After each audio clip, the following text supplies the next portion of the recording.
Você já viu alguém falando agora é lei e do nada, nada muda? Pois é, no Brasil, lei nasce, cresce, aparece e às vezes demora para realmente começar a valer. Hoje eu vou te mostrar, do jeito mais simples possível, como nasce uma lei no Brasil e o que você precisa olhar para saber se ela já está valendo ou ainda está no modo em breve, talvez. Aqui é Voz Ativa, fonte oficial, explicação clara e sem achismo.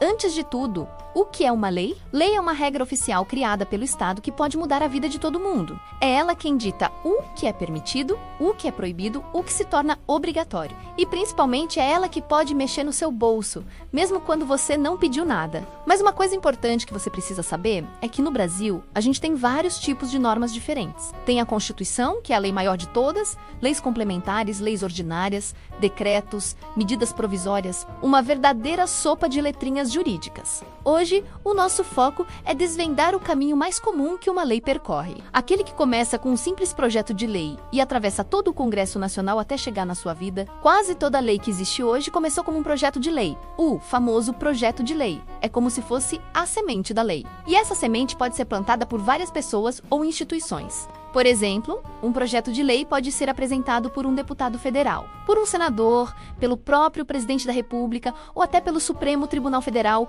em alguns casos bem específicos ligados à sua própria organização. E tem mais, a lei também pode nascer por iniciativa popular. Isso acontece quando um grupo de cidadãos se organiza, reúne um número mínimo de assinaturas e apresenta uma proposta diretamente ao Congresso. E aqui já começa uma confusão muito comum.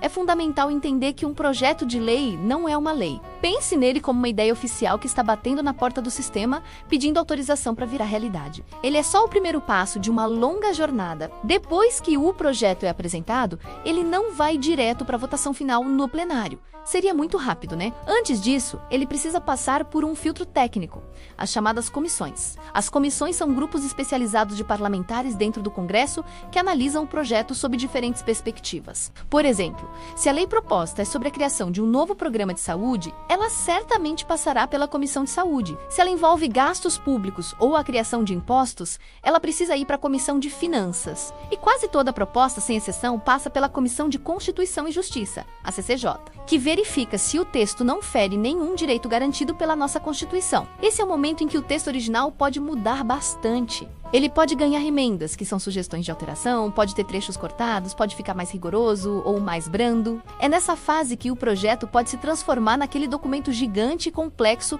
que, convenhamos, ninguém consegue entender sem uma boa dose de café e muita paciência. Depois de aprovado nas comissões, o projeto finalmente vai para a votação no plenário. E normalmente, para virar lei, ele precisa ser aprovado tanto na Câmara dos Deputados quanto no Senado Federal. Uma forma simples de entender a diferença entre as duas casas é pensar assim. A Câmara dos Deputados representa o povo, e o número de deputados por estado é proporcional ao tamanho da sua população. Já o Senado Federal representa os estados, e cada estado, não importa o tamanho, tem o mesmo número de senadores, 3. Então, se o projeto nasce na Câmara e é aprovado, ele segue para o Senado para ser revisado e votado. Se o Senado aprova o texto exatamente como ele veio da Câmara, ótimo, o fluxo segue adiante. Mas, se o Senado faz qualquer alteração no texto, ele precisa voltar para a Câmara, que dará a palavra final sobre as mudanças. É tipo aquele trabalho em grupo da faculdade. Um colega escreve uma parte, o outro revisa e mexe, aí volta para o primeiro. E no final, ninguém sabe mais quem escreveu o quê. Esse vai e vem é fundamental para garantir que a lei seja bem discutida. Se o Congresso aprovar o texto final, seja na primeira rodada ou depois de todas as idas e vindas, o projeto de lei é enviado para a mesa do presidente da República. E aqui chegamos a um ponto-chave do processo, onde o presidente tem basicamente duas opções. A primeira é sancionar o projeto, o que significa que ele concorda com o texto e o transforma oficialmente em lei. A segunda opção é vetar, ou seja, discordar da proposta e bloqueá-la. Esse veto pode ser de duas formas. Pode ser um veto total, quando o presidente rejeita o projeto inteiro, ou um veto parcial, quando ele discorda e corta apenas um trecho ou artigo específico do texto. Mas, atenção! O veto do presidente não é necessariamente o fim da linha para o projeto. O Congresso Nacional tem o poder de derrubar esse veto. Para isso, é preciso que a maioria absoluta dos deputados e senadores vote para rejeitar a decisão do presidente. Ou seja, mesmo nessa fase final, o jogo ainda pode mudar completamente. Agora, chegamos à parte que quase ninguém presta atenção, mas que é, sem dúvida, a mais importante para a sua vida real. a publicação da lei no Diário Oficial da União, uma lei só começa a existir de verdade, com força para obrigar, proibir ou permitir algo. Quando o seu texto é publicado no Diário Oficial, é a publicação que oficializa a existência daquela nova regra para todo o país, para todos os cidadãos, empresas e para o próprio governo. Sem a publicação, a lei é juridicamente invisível, não tem vigência prática nenhuma. E é exatamente aqui que nasce a maior confusão que a gente vê na internet. A pessoa lê uma manchete dizendo que um projeto foi aprovado e já sai comemorando ou reclamando, achando que o mundo mudou naquele instante. Mas calma lá, aprovado no Congresso não significa que a lei já está valendo. Ela só passa a valer depois de ser sancionada e principalmente publicada. Publicou no Diário Oficial, aí sim a gente pode começar a conversar sobre os seus efeitos práticos. E mesmo depois de ser publicada, uma lei pode não começar a valer imediatamente, isso mesmo. O próprio texto da lei determina quando ela entrará em vigor. Ela pode dizer, por exemplo, esta lei entra em vigor na data de sua publicação, o que significa que ela passa a valer na mesma hora. Ou pode determinar um prazo, como esta lei entra em vigor após 90 dias. Esse período de espera entre a publicação da lei e o início da sua validade tem um nome técnico, vacatio legis.